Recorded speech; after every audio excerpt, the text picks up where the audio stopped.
Hi எல்லோருக்கும் வணக்கம். 3 முக்கியமான விடயங்களை இன்றைக்கு நான் உங்களோட பகிர்ந்து கொள்ள போகிறேன். கனடாவில இருந்து இலங்கைக்கு காணி வாங்குறதுக்காக நபர் ஒருவர் வந்திருக்கிறாராம். அவர் 85 லட்சம் ரூபாய் பணத்தினை காணி வாங்குவதற்கு சொல்லி வச்சிருந்திருக்கிறாராம். காணி வாங்குறதுக்காக கிளிநொச்சியில தரகர் ஒருவரை தொடர்பு கொண்டு அதற்கான ஏற்பாடுகளை செய்திருக்கிறார். முன்பெல்லாம் நாங்கள் காணி வாங்குறேன்டா அந்த காணி உரிமையாளர்கிட்ட நேரடியா போய் கதைச்சு காணியின் விலையை பேசி காணி வாங்குவோம். ஆனா இப்ப அப்படி எல்லாம் இல்ல, காலம் மாறிவிட்டது. ஒரு காணியை விற்கிறதுக்கு என்று சொல்லி தரகரை தொடர்பு கொண்டு தரகரோடாக விற்பனை செய்து வருகிறார்கள். அப்படித்தான் கனடாவில் இருந்து வந்த இந்த நபரும் தரகர் ஒருவரை தொடர்பு கொண்டு அவரோடாக காணி வாங்குறதுக்கு முயற்சி செய்து இருக்கிறாராம். அந்த தரகர் இங்க யாழ்ப்பாணத்தில அந்த காணி வாங்குற நபரோட வந்து தங்கி இருந்த நிலையில காணி வாங்குறதுக்காக வச்சிருந்த 85 லட்சம் ரூபாய் பணத்தினை அந்த தரகர் திருடி கொண்டு போயிருக்கிறாராம். கனடாவில் அவர் கஷ்டப்பட்டு உழைத்தாரோ அல்லது எப்படி பணத்தை சேமித்தாரோ என்னவோ, ஆனால் அவருடைய பணத்தினை வந்து இந்த நபர் திருடி கொண்டு போயிருக்கிறார்.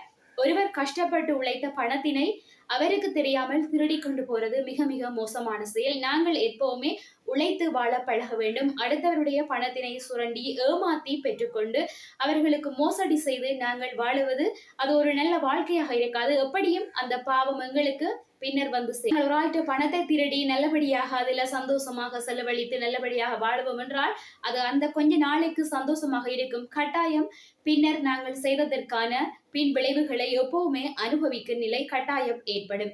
பலர் வந்து இதை செய்யும் போது சந்தோஷமாக செய்வார்கள். இவ்வளவு பணம் கிடைச்சிருக்குது, அவருக்கு தெரியாது, பணத்தை கொண்டு ஓடிட்டோம் அப்படின்னு சொல்லி நினைக்கலாம். ஆனால் ஒருவர் கஷ்டப்பட்டு உழைத்து சேர்த்து வைத்த பணத்தை திருடி கொண்டு போறது சாதாரண விடயமல்ல. அவர் எவ்வளவு மன வருத்தப்படுவார். இதால தன் பணத்தை தொலைத்து விட்டேன் என்று சொல்லி வேதனைப்பட்டு எங்களை எடுத்துக்கொண்டு போனவரை சபிக்கிற ஒரு நிலை கூட ஏற்படும். அப்படி நாங்க ஒருவருடைய பணத்தினை திருடி நல்லாக வாழவோம் வேண்டாம், அது இல்லை.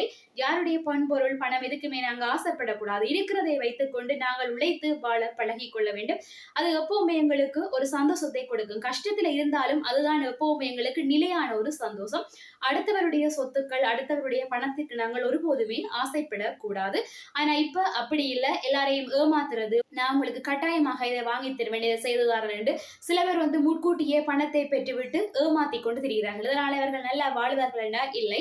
ஆகையால அடுத்தவருடைய சொத்து பணம் எதுக்குமே நாங்க ஆசைப்படாம நாங்க உழைச்சி நாங்க வாழறதுக்கு எப்பவுமே பழகி கொள்ள வேண்டும். அதே போல இன்னும் ஒரு மிக முக்கியமான விடயம், யாழ்ப்பாணத்தில தந்தை ஒருவர் தனது மகளை பாலியல் துஷ்பிரயோகம் செய்திருக்கிறார். தந்தைக்கு 53 வயது, மகளுக்கு 23 வயது. தொடர்ச்சியாக பலமுறை பாலியல் துஷ்பிரயோகம் செய்திருக்கிறாராம். இதனால மகள் கர்ப்பம் அடைந்திருக்கிறார். அந்த கர்ப்பம் கூட 4 மாதங்களுக்கு முன்னர் கலைக்கப்பட்டதாக சொல்லப்படுகிறது. இந்நிலையில சந்தேக நபர் தொடர்ச்சியாக அந்த 23 வயது மகளை பாலியல் துஷ்பிரயோகம் செய்திருக்கிறாராம். தற்போது குறித்த நபர் போலீசாரால கைது செய்யப்பட்டிருக்கிறதாக சொல்லப்படுகிறது. தமிழர்கள் நாங்கள் வாழறது கண்டு சில பழக்க வழக்கங்கள் எங்களுக்கென்று முன்னோர்கள் கடைபிடித்து வந்தது அல்லது நாங்க இப்பவுமே கடைபிடித்து வர்றது இருக்குதுன்னு. வெளிநாடுகள்ல நாங்க எப்படியும் வாழலாம் எப்படியும் இருக்கலாம் என்று சொல்லி பலர் இருந்தாலும், ஆனால் தமிழர் நாங்கள் வாழறது கண்டு சொல்லி காலங்காலமாக சில பழக்க வழக்கங்கள் பண்பாடுகளை கடைபிடித்துக் கொண்டு வந்திருக்கிறோம். அவற்றையெல்லாம் முறை நாங்கள் நடந்து கொள்வது அழகல்ல. அந்த பழக்க வழக்கங்களை ஏன் கடைபிடிக்க வேண்டும், நாங்க எப்படியும் வாழலாம் என்று சொல்றவர்களும் இருக்கிறார்கள். ஆனால் நாங்கள் மனிதர்களாக பிறந்த நாங்கள் எங்களுக்கு ஒரு ஒழுக்கம் இருக்க வேண்டும். பண்பாடு கலாச்சாரம் எல்லாத்தையும் பின்பற்றி வாழுற நாங்கள் சில ஒழுக்கங்களை கடைபிடித்து நல்லவர்களாக வாழ வேண்டும். ஆகையால நாங்கள் சில செய்யக்கூடாத தவறுகளை செய்யாமல் நல்ல மனிதர்களாக வாழுவதுதான் மிக மிக நல்லது. அதுவும் தந்தை ஒரு மகளை துஷ்பிரயோகம் செய்திருக்கின்றது மிகவுமே ஒரு மோசமான செயல். ஆனால் இப்படியான சம்பவங்கள் நிச்சயமாக தடுக்கப்பட வேண்டும். இதனால வரும் சமுதாயமும் இதால சீர்கெட்டு போகின்ற ஒரு நிலை ஏற்படும். யாரும் யாருடனும் எப்படியும் வாழலாம் என்று இல்லை. சில ஒழுக்கங்கள் நெறிமுறைகள் இருக்கின்றது, அதை கடைபிடித்து நாங்கள் நல்ல மனிதர்களாக வாழ வேண்டும். வெளிநாடுகளில அங்கத்திய கலாச்சாரத்தை பின்பற்றி எப்படியும் வாழலாம் என்று மனிதர்கள் வாழுகிறார்கள். ஆனால் தமிழர் தாயகத்தில நாங்கள் அப்படியாக வாழுகிற ஒரு நிலைமை இல்லை. சிலர் வந்து காதலித்து திருமணம் செய்யாமல் அதற்கு முன்னரான உறவுகளில குழந்தைகள் பிறந்து அந்த குழந்தைகளை மலசல கூடங்களில வீசி போட்டு அல்லது வீட்டிற்கு பின்புறத்தில புதைத்து விட்டு போற நிலை கூட தற்பொழுது இருக்கின்றது.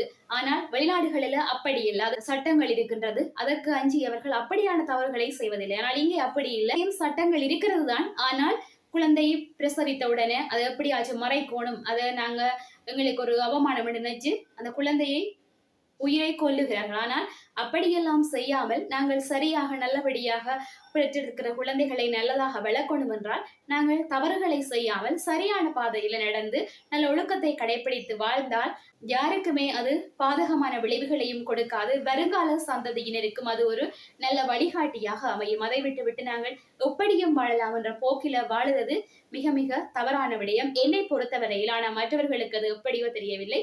தமிழர்களாகிய நாங்கள் சில பழக்க வழக்கங்கள் ஒழுக்கங்களை கடைபிடித்து வாழ்வதுதான் எல்லோருக்குமே நன்மையான ஒரு விடயம்.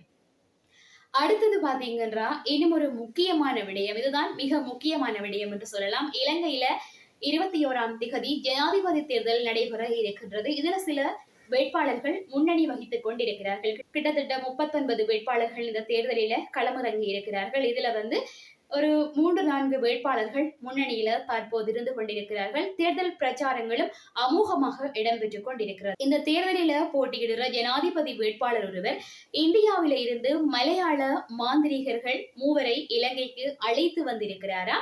அவர்கள் மூலமாக தன் பூஜை வழிபாடுகளை மேற்கொண்டு இந்த ஜனாதிபதி தேர்தலில் எப்படியாவது தான் ஜனாதிபதியாக வர வேண்டும் என்று சொல்லி இதற்கான ஏற்பாடுகளை செய்கிறதாக தற்போது பேசப்பட்டு கொண்டு வருகின்றது. அதற்காக அந்த வந்த மலையாள மாந்திரிகர்கள் சில வழிமுறைகளை எல்லாம் சொல்லி இருக்கிறார்களாம். இப்படி நடந்து கொள்ளுங்கள், இவற்றை பின்பற்றுங்கள் அப்படி என்று சொல்லியிருக்கிறாராம். கட்டாயமாக உங்களுடைய முகத்திலே யாருமே தொடுவதற்கு நீங்கள் அனுமதிக்க வேண்டாம் அப்படி என்று சொல்லி அந்த மாந்திரிகர்கள் சொல்லி இருக்கிறார்களாம்.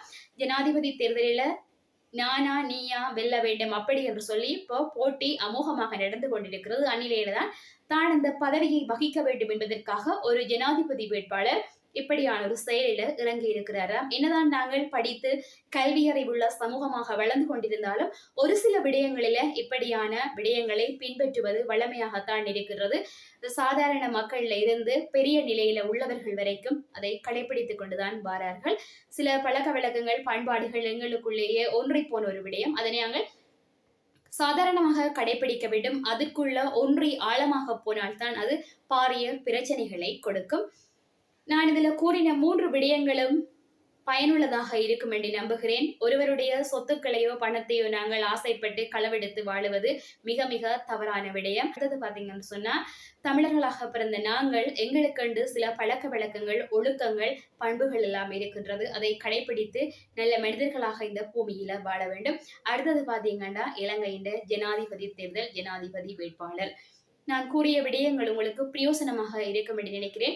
இந்த வீடியோ உங்களுக்கு பிடிச்சிருந்தா சப்ஸ்கிரைப் பண்ணி பக்கத்தில் உள்ள பெல் ஐக்கானையும் மறக்காம கிளிக் பண்ணி கொள்ளுங்க.